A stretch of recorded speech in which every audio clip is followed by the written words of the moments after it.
Story jam में आपका स्वागत है।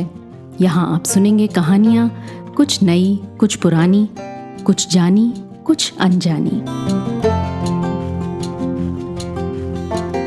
आइए आज सुनते हैं मुल्कराज आनंद की अंग्रेजी में लिखी कहानी Why Does the Child Cry? इस कहानी का अनुवाद मैंने किया है।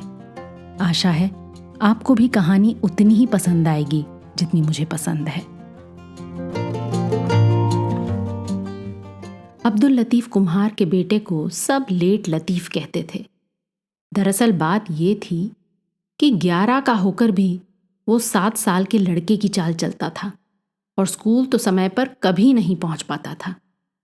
लेकिन चाल भले ही उसकी सुस्त हो, दिमाग उसका चुस्त था। मंथर गति से चलने वाले अब्दुल को पंछी बहुत पसंद थे। उसका मन करता कि बस किसी तरह उन्हें हाथों में पकड़कर घर ले आए। चलते चलते परिंदों की उड़ान को वो नज़रों से नापता और ऐसे में वो कहीं जाते जाते कहीं और ही पहुंच जाता। पंछी कभी हाथ नहीं आते।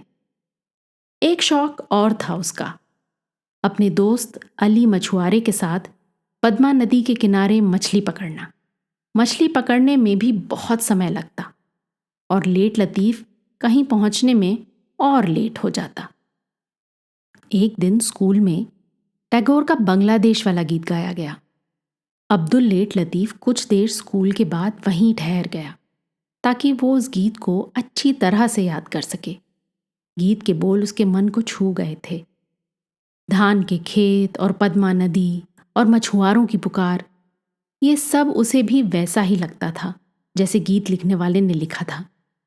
पर उसके पास ऐसे शब्द नहीं थे कि अपने माता पिता को अपनी बात कह सके, जैसे उसने जलाल के बगीचे से पपीता क्यों चुराया, या फिर कैसे जब एक दोस्त ने खेल खेल में उसका सर पानी के नीचे दबा दिया था तब अली ने उसे डूबने से बचा लिया था।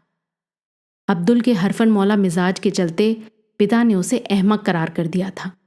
लेकिन माँ उसकी देरी सुस्ती सब माफ कर देती थी। तब भी जब और लड़के कब के घर लौट चुके होते और अब्दुल का कोई अता पता नहीं होता, और तब भी जब माँ का कलेजा डर के मारे मुंह को आता था। आज वो माँ को बांग्लादेश वाला गीत सुनाएगा। उसने गीत कॉपी में उतारा, इलियास मास्टर को सलाम किया और पूरी शिद्दत और तेजी से 1 मील दूर अपने घर की ओर दौड़ चला। नदीनगर मछुआरों का गांव था जहां उसके माँ बाप मिट्टी के बर्तन बनाते थे। अगर अपने नदीनगर में स्कूल खुल भी जाए तब भी वो दूर के बड़े गांव रंगपुर में स्कूल जाना पसंद करेगा। वो इसलिए क्योंकि मास्टर इलियास हर पीरियड में नई नई कविताएं सुनाते हैं और उसके अपने गांव में कविता नहीं, बस मछुआरों के गीत जो वो नाव खींचते में जोर जोर से गाते थे। हिया हिया। सुनहरा बांग्लादेश। ये शब्द सुनहरा खूबसूरत घटाओं सा नदीनगर की टूटी फूटी खस्ता हाल झोपड़ियों पर छा जाता, उन्हें हकीकत से कहीं ज्यादा हसीन बना देता। घर तो वो देर सवेर पहुंच ही जाएगा, ये सोचकर वो रोज की तरह पद्मा नदी की तरफ हो लिया, रात के खाने के लिए मछली पकड़ने। उसे अपना दोस्त अली दिखा, मछुआरे जैनुल अब्दीन का बेटा। अली ऐसा निरा नालायक कि ना बोलने चालने का सलीका, ना पढ़ाई लिखाई में तेज। नतीजन उससे कोई बात नहीं करता था सिवाय अब्दुल लेट लतीफ़ के। ओ अली, अब्दुल ने पुकारा, लेकिन अली रुका नहीं। ओ अली, अब्दुल ने गहरी सांस खींच लंबी सी आवाज लगाई, लेकिन अली रुका नहीं बल्कि दौड़ने लगा और पद्मा से निकलते खलेज के रास्ते जो गिरे पेड़ थे उनके पीछे जा पहुंचा। अब्दुल को कुछ समझ नहीं आया तो हड़बड़ाकर वो भी अली के पीछे दौड़ा। जल्द ही उसकी सांस फूल गई क्योंकि उसके नन्हे गब्दुल्ले से शरीर ने इतनी मेहनत कभी की ही नहीं थी। रुक के फिर चिल्लाया, अली अली। अली ना पलटा ना कोई जवाब दिया और अब्दुल अपने दोस्त को निराशा भरे गुस्से से आंखों से ओझल होता देखता रहा। रोज अब्दुल उसके लिए चने लाता और फिर दोनों मिलकर मछली पकड़ने जाते। आज ऐसा क्या हो गया? अब्दुल को यकीन था कि अली ने उसकी आवाज जरूर सुनी होगी।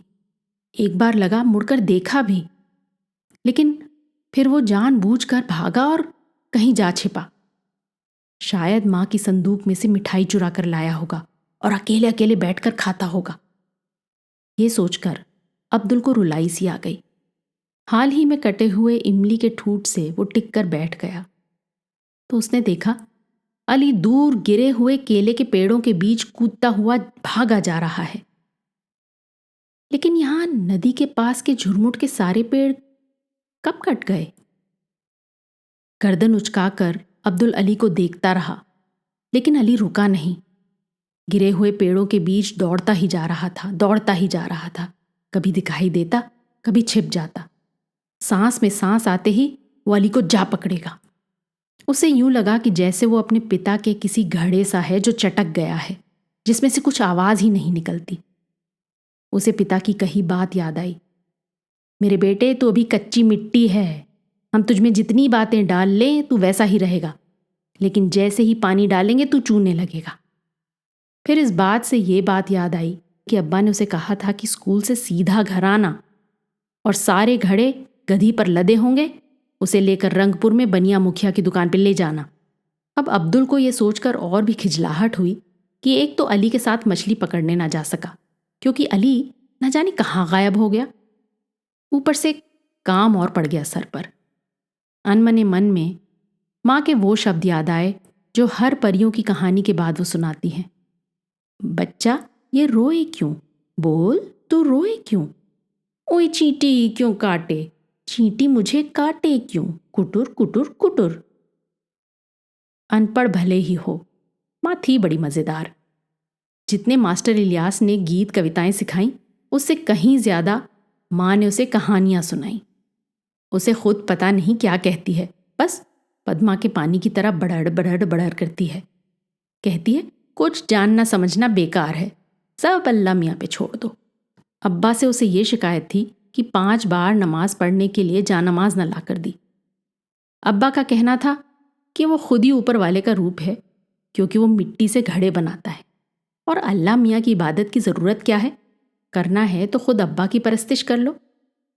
अपने ख्यालों में गुम अब्दुल इमली के ठूंठ से टिका बैठा था। तभी उसकी नज़र कुछ दूर पड़े पेड़ के तने पर पड़ी। पास एक गड्ढा बन गया था और उस गड्ढे में एक आर्मी का टैंक और उसके करीब 2 सिपाहियों की लाशें। वो उठा और वहां से भागा। मां, जैसे अंतरात्मा से चीख निकल गई हो, मां। लट्टू सा अंदर बाहर घूम गया था वो। नदी नगर की तरफ दौड़ा चला जाता था। रास्ते में जगह जगह कूड़े के ढेर थे जो खाद बनकर खेतों में डालने के लिए रखे थे। कहीं एक मोर चौंक कर चीखता हुआ उड़ा और सूने खेतों के बीच खो गया। रात का सन्नाटा खेतों पर छाने लगा था और कटीली झाड़ियां यूं लगती थीं जैसे जैसे पैने सींग निकाले भूत खड़े हों। अब्दुल टीले पर खड़ी नदी नगर की टूटी फूटी मछुआरों की झोपड़ियों में लालटेन की रोशनी के कतरे खोजने लगा। शायद अभी लालटेन जलाने का वक्त नहीं हुआ था, लेकिन जो मछुआरे जल्दी खाना खाकर रात में मछली पकड़ने जाते थे वो तो शाम से ही लालटेन जला लेते थे। चांद की मानिंद एक टेढ़ी पगडंडी जो नदी नगर तक जाती थी वीरान दिखाई दी। जहां से बैलगाड़ियां निकली थी वहां जमीन में गहरे गड्ढे बन गए थे और फिर एक और टैंक जिसकी बंदूक आसमान की ओर रुख किए थी और उसके आसपास और लाशें। मां! बरबस अब्दुल के मुंह से चीख निकल गई और फिर वो करीम के आलू के खेत की तरफ से घर की ओर दौड़ा कि कहीं उन मरे हुए सिपाहियों के जिन उसे दबोच ना ले। फूस की बनी आग की गेंद के जैसे उसे लग रहा था कि वो पल भर में राख हो जाएगा। उसके घर का अहाता मस्जिद से लगा था जहां उसके पिता ने पीर की दरगाह से थोड़ी सी जमीन कब्जा ली थी। मां! बच्चे ने आवाज दी। गले में आवाज यूं अटक रही थी जैसे पीर का भूत उसे खेत से अहाते तक जाने से रोक रहा हो। काश अली भागा ना होता। कुछ अपना खोजते हुए उसने पिता की गधी को पुकारा, ओ बेगम, बेगम गधैया, तेरी पीठ पे घड़े लद गए क्या? भूत जिन्नों के डर से भागता वो अपने अहाते की चौखट तक पहुंच गया था, लेकिन जो आगे था वो उससे कहीं ज्यादा खौफनाक था। टूटे हुए घड़े बिखरे हुए थे और उनके नीचे दबी बेगम, भक सफेद चेहरा, मुंह खुला, दांत निकले हुए। हाँ या अल्लाह! अब्दुल का गला रुंधाया और वो वहीं टूटे घड़ों के बीच गिर गया, स्तब्ध। सांस फूल रही थी और सर घूम रहा था। घुटने छिल गए थे, होंठ खुले थे, पर सूखे गले से आवाज नहीं निकलती थी। पसीना माथे से टप टप बहता और आंसुओं में मिल जाता।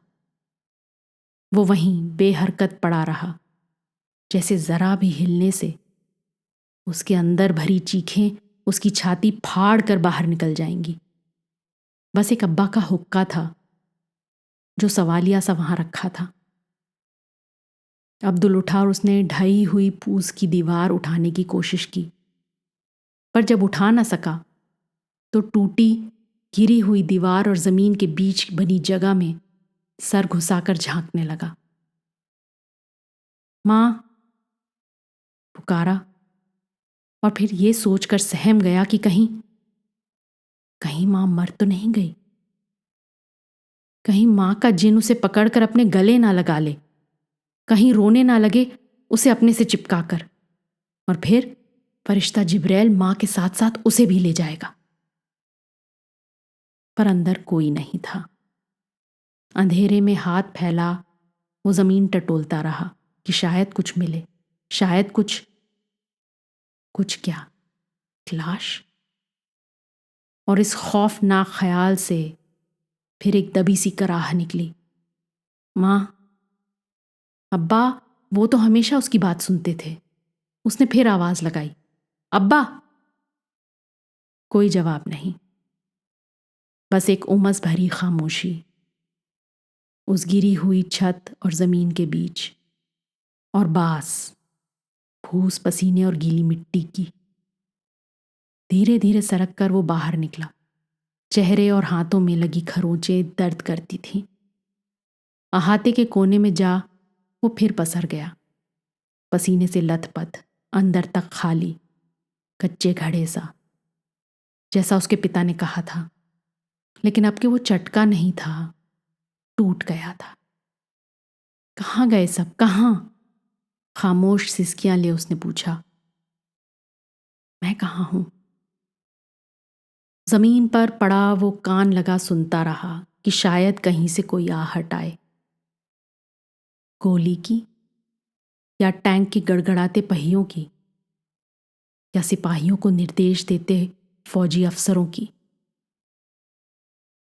गर्दन उठाकर देखा कि नदी नगर की सभी झोपड़ियां तहस नहस कर दी गई हैं। सिर्फ एक सन्नाटा लौट लौट के आता है, जिसमें गूंजती है जिन्नों और भूतों की खौफनाक चिंगाड़। मास्टर इलियास ने कहा था कि फौजी गांव के गांव तबाह कर रहे हैं। मां! आखिर एक चीख निकली, भीतर कहीं से, छाती में टकराती, गले को चीरती, मां! और फिर सन्नाटा। कहीं एक भुनगा भिन भिन कर रहा था, और उसी ओर दूर कहीं से एक मशीन गन की गोलियों की आवाज नदी किनारे से आ रही थी। अली वहां मछली पकड़ता होगा। अब्दुल अब नहीं रुका। अगर उसके माँ बाप यहां नहीं, गांव वाले नहीं, तो बस एक ही इंसान है जो उसकी मदद कर सकता है, अली। उसने अपने दोस्त को जिंदा देखा था, उसे पद्मा नदी की तरफ दौड़ते देखा था। उसे जाकर अली को खोजना चाहिए और उन्हें साथ ही रहना चाहिए। अब जबकि वो शब्द वो मुंह से कहना नहीं चाहता था, लेकिन दिमाग में वो शब्द घर कर गया था, अनाथ। इस शब्द की दहशत को बर्दाश्त कर सकने का एक ही तरीका था, ये ख्याल कि अली भी शायद अब अनाथ हो गया हो। अली के पास जाने की उसने सोची तो, लेकिन उसके लिए किसी तरह खुद को उठाना होगा और फिर पीर की मज़ार से होकर पद्मा तक जाना होगा। माँ, उसने फिर पुकारा। हाथ पांव शिथिल पड़ गए थे, जैसे जैसे वो खुद ही मर गया हो। लेकिन उसे अपनी सांसों की उतरती चढ़ती आवाज सुनाई देती थी। जिंदा हूं, वो बुदबुदाया। बच्चा, ये रोए क्यों? बोल, तू रोए क्यों? माँ के अगड़म बगड़म गीत उसे याद आ रहे थे। चींटी मुझे काटे क्यों? किसी तरह उसने कांपते घुटनों पर खुद को संभाला। सर उठाकर ऊपर देखा तो आसमान में एक तारा निकल आया था। वो तारा उसे जैसे रात को भेद दूसरी तरफ जाने की हिम्मत दिला रहा था। जेब में हाथ डाला तो उंगलियां चने के दानों से टकराईं। मैं अली को सब चने दे दूंगा, फिर तो वो मेरा दोस्त रहेगा। ताकत जुटा वो चल निकला। जिन्नों और भूतों के डर से उसके कदम खुद ब खुद तेज हो गए। उसे वो दिन याद आया जब अली ने उसे डूबने से बचाया था। अली, रुक जा, रुक जा मेरे दोस्त, रुक। और एक सिहरन उसके अंदर कौंध गई, ये सोचकर कि जब उसे अली मिलेगा वो उसकी कमर के गिर्द अपनी बाजू डाल देगा और वो चल देंगे एक दूसरे की कमर थामे, ठीक वैसे ही जैसे जब कोई शैतानी कर घर लौट रहे होते थे और जानते थे कि आज तो माँ बाप से डांट पड़ने वाली है। अली, अंधेरे में उसने फिर पुकारा।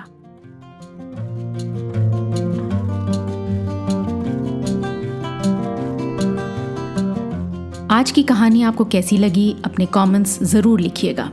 साथ ही सब्सक्राइब कीजिएगा। आपके फैमिली और फ्रेंड्स में आप जैसे ही कहानियों के शौकीन कदरदान और हैं, उन्हें ये कहानी व्हाट्सएप पर फॉरवर्ड करें। अगली बार फिर मिलेंगे एक और कहानी, लेख या कविता के साथ। तब तक अलविदा।